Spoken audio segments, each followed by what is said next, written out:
In this video, I want to talk a little bit about the father of utilitarianism, the British philosopher Jeremy Bentham. Bentham was a really interesting figure.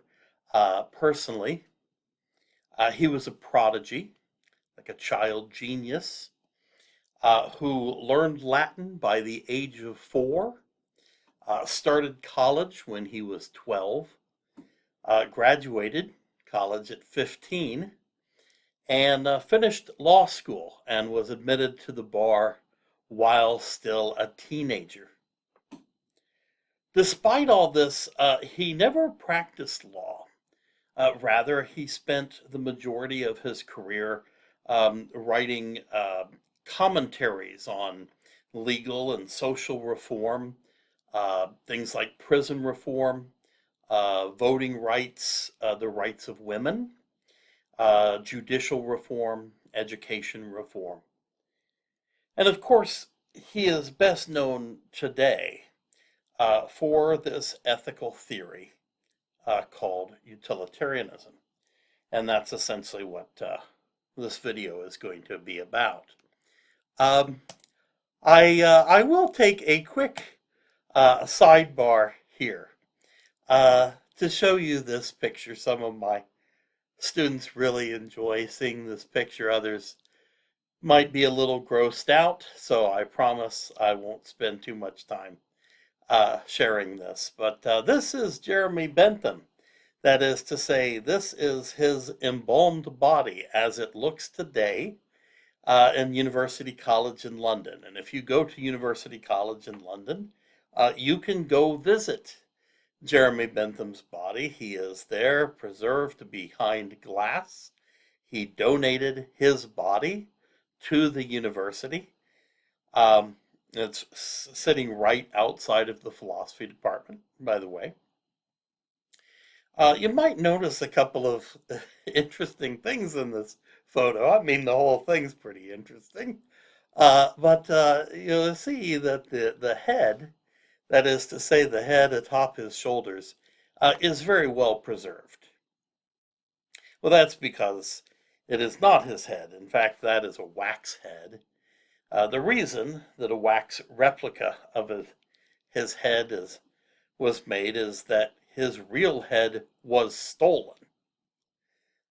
Yeah, that's true. And that's probably not the weirdest part of the story. The weirdest part is that several years later, the head was mysteriously returned. There is speculation that the head spent those years in the attic of a fraternity house, but I can't verify that information. In any case, you can see his original head there. If you look closely, it's on display between his ankles there. By the way, I am told that when the philosophy department has a meeting in which there's voting and things like that, today Jeremy Bentham is listed as present but not voting. All right, well, let's talk a little bit about his philosophy, at least his most famous contribution to philosophy, that is the ethical theory known as utilitarianism. The first important thing to understand about utilitarianism, I think, is that it is a consequentialist theory. What do I mean by consequentialism? Well, when I say it's consequentialist, I mean that it's the consequences that matter for a utilitarian. It's the outcomes that matter, the outcomes of our moral decisions. It's not the will or the intent. It's not our moral duty. It's not our virtue or character, as Aristotle would say. Rather, it is the consequences, the outcomes of those choices. And the best outcomes are those that produce the greatest ratio of happiness over unhappiness for the greatest number. So I would say that, utilitarianism is the moral theory that holds that the morally best action is the one that produces the greatest balance of happiness over unhappiness for the greatest number. That may be a clumsy way of saying this, or it may seem to be a clumsy way of saying it, but I think it's far more precise than saying something like the greatest good for the greatest number. I think maybe that fails to capture um, some key elements. First of all, um, it may not be very clear if we just say it's the greatest good for the greatest number theory. It may not be very clear what we are to do when faced with a choice, pardon me, between two undesirable outcomes. But Bentham is clear. In such a decision, we would have to choose for the lesser of the two evils. And we might have many choices like that. One that springs to mind might be United States involvement in World War II.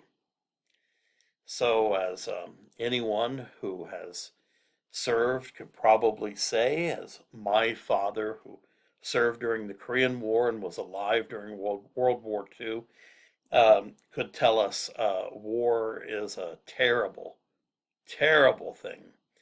And if you commit to going to war, you are committing to just a tremendous amount of suffering, probably lots and lots of bloodshed and death.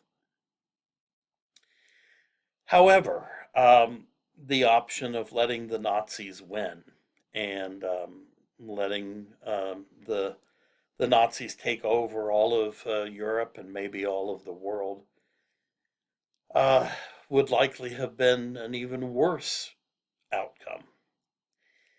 So here we take the one that gives the greatest balance of happiness over unhappiness for the greatest number. Um, both of these are going to involve lots of misery and suffering, but even by utilitarian standards, we might make the judgment that the suffering that would, come from allowing the Nazis to win might be far worse than the suffering of war. Well, because Bentham defines happiness and unhappiness in terms of pleasure and pain, and because we are seeking happiness or pleasure above all things, I think it's quite fair to call this theory a hedonistic one. That's usually not a compliment, by the way, if we describe somebody as hedonistic, this pleasure seeking. We don't ordinarily think of that as a compliment, but here I think it's quite fair to say that Bentham is defining the good in terms of pleasure or happiness. Something that causes pain or suffering, unhappiness, is an evil. Therefore, since we are pursuing pleasure, I think it's quite accurate to say that it is hedonistic, but it is not, however, egoistic. That is to say, it's not selfish. Um, Nor would I say is it altruistic, by the way. I don't think it's self-sacrificing. Rather, I would just call it benevolent because my happiness is neither more nor less important than everyone else's. Um, Under utilitarianism, I must consider my own happiness, but I don't prioritize it ahead of the happiness of others. Bentham writes, nature has placed mankind under the governance of two sovereign masters, pain and pleasure. It is for them alone to point out what we ought to do, as well as determine what we will do. So, for Bentham, words like good, right, ought, should, these only have meaning when defined in terms of pleasure. Furthermore, Bentham did not differentiate between higher and lower qualities of pleasure, right? So if a person derives as much pleasure from uh, drinking a cheap beer and looking at pornography as they do from sipping fine wine and contemplating the works of Rembrandt, well, then they would be of equal value. Uh, John Stuart Mill would disagree with this, by the way, quite humorously, a very funny and sort of biting quip. Um, for Bentham, morality can be measured quantitatively. And yeah, that sounds extraordinary. Really? So we can figure it like the way we would figure something in mathematics? There's a formula to uh, tell us what is moral and immoral? Yeah, actually. Um, Bentham calls this formula the hedonic calculus.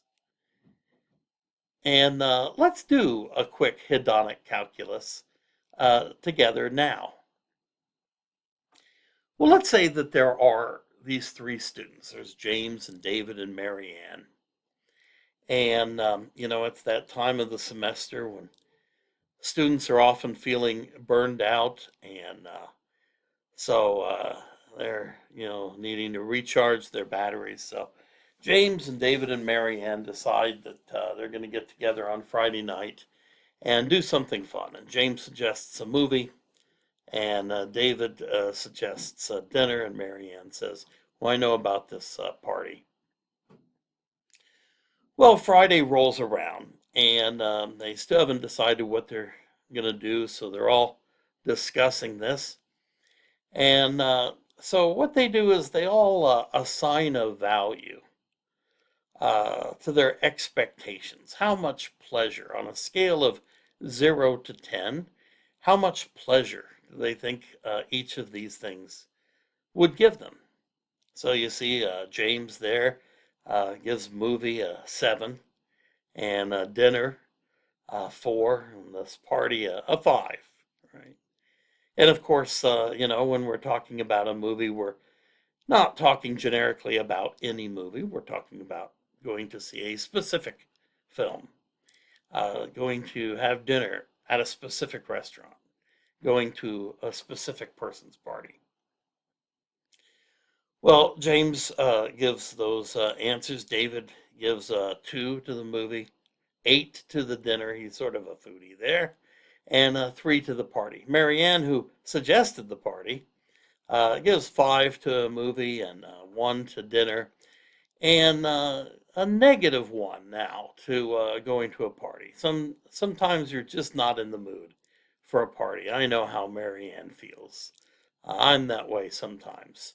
So she gives a -1 to the party that on a scale of 0 to -10, it actually caused her a little bit of pain. Not too much, but a little bit of pain. Well, now that they have all, uh, they've put their expectations into this formula. Now all we have to do is add up the sums, and it turns out that going to a movie is the winner. And there we have the use of hedonic calculus to make a moral decision. Now, one thing you might be saying to yourself is, hey, wait a minute. Is this really a moral dilemma? Is this really an ethical choice that's being made here? Is this, well, for Bentham, I would say yes, it is. I would say Bentham would say that anytime we're making a choice that involves pleasure and pain, we are making a moral decision. Of course, uh, this is not as serious of a moral decision as maybe should I tell the truth or lie in a certain situation. And it's certainly not as big a moral decision as should the United States go to war with some other country, right? These are bigger and more sophisticated and far more complex moral issues. And the one about going to war would have an insane number of variables to consider. Let's talk a little bit about some of those variables. So, on the surface of things, we've got the intensity of the pleasure or pain. But Bentham is quick to remind us that's not the only consideration. We also need to consider, for instance, the duration. How long will that pleasure or pain last? So, as a younger man, one of my great loves in this world was roller coasters. I still love amusement parks. I think they are just the most fun places. But as a teenager and even well into college, I would go to my favorite amusement parks, Kings Island and Cedar Point here in the Midwest. I would go every year and ride all the new fast coasters. This gave me a tremendously intense pleasure. But the duration, I must say, left something to be desired, right? Uh, Sometimes I'd, stand in line for 3 hours for a 4 minute ride, and it didn't always last. So we have to consider the duration.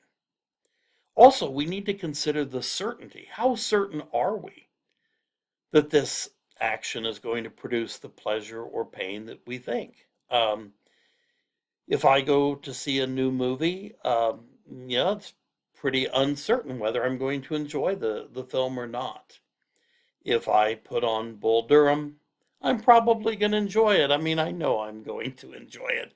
It's such a high degree of certainty. I've seen the movie 20 times. I've always enjoyed it. I'm going to enjoy seeing it again. The extent. Let's talk about the extent. Extent is a really important one. Extent simply refers to the number of people involved. And some of our choices can be completely changed by considering the extent. Let's go back to James and David and Mary Ann. And so Mary Ann, we said, decided on Friday she's no longer really in the mood for a party. And she suggests, one thing we could do is there's this homeless shelter, and they need people to serve food and volunteer and help in other ways. We could all go down and volunteer at this shelter. And James and David say, yeah, I mean, I guess we could do that. Anyway, James said, I'll give that a 1. And David said, well, okay, I mean, I've been trying to do more charitable things. I guess I'll give it a 2. And Marianne is like, well, it's not like my favorite thing either. I'll give it a 1. But let's say if they did that, they would bring comfort to 50 people. Well, all of a sudden, uh, if they're even able to give 1 unit of pleasure, 1 unit of comfort, reduce the pain by 1 unit, each of these 50 people, that's probably becomes the winning moral decision because we have 53 people to consider, not just 3. Another consideration is the fecundity.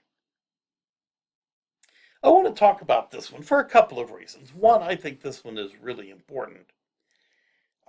And second, because this might not be a word that you are familiar with. I don't think I knew the word fecundity until I read Bentham for the first time. The fecundity is the likelihood that this decision is going to lead to more similar pleasures in the future. Pardon me, by the way, I've got a bit of a cold here. I'm trying not to cough right into the microphone. Um, so we have to consider these uh, rippling effects, the consequences here. So you might say, well, look, Bentham is just a hedonist. He would approve of us just, going out and taking heroin, right? Give a bunch of pleasure, right? No, I don't think that he would say that. Even if taking the heroin gave a very intense pleasure for a time, it is not likely to produce similar pleasurable effects in the future. In fact, the long term rippling consequences um, are probably going to be devastatingly bad, not only for the user, but for the folks in that person's life. I think I can personally attest to that. I lost a nephew who was just a terrific person and also a great musician and songwriter to the scourge of heroin addiction. Well, the last two I won't talk about in as much detail, but Bentham thinks that the propinquity, the nearness, the how soon this pleasure or pain will arrive, is a consideration. Also, the purity, how free is this pleasure from pain? Because some things might have some mix of pleasure and pain. All right. Well, we're going to stop here, and in the next video, I'll say a little bit about um, his younger contemporary, John Stuart Mill. Although that'll be a short video, and I'll be linking to a longer discussion of Mill elsewhere.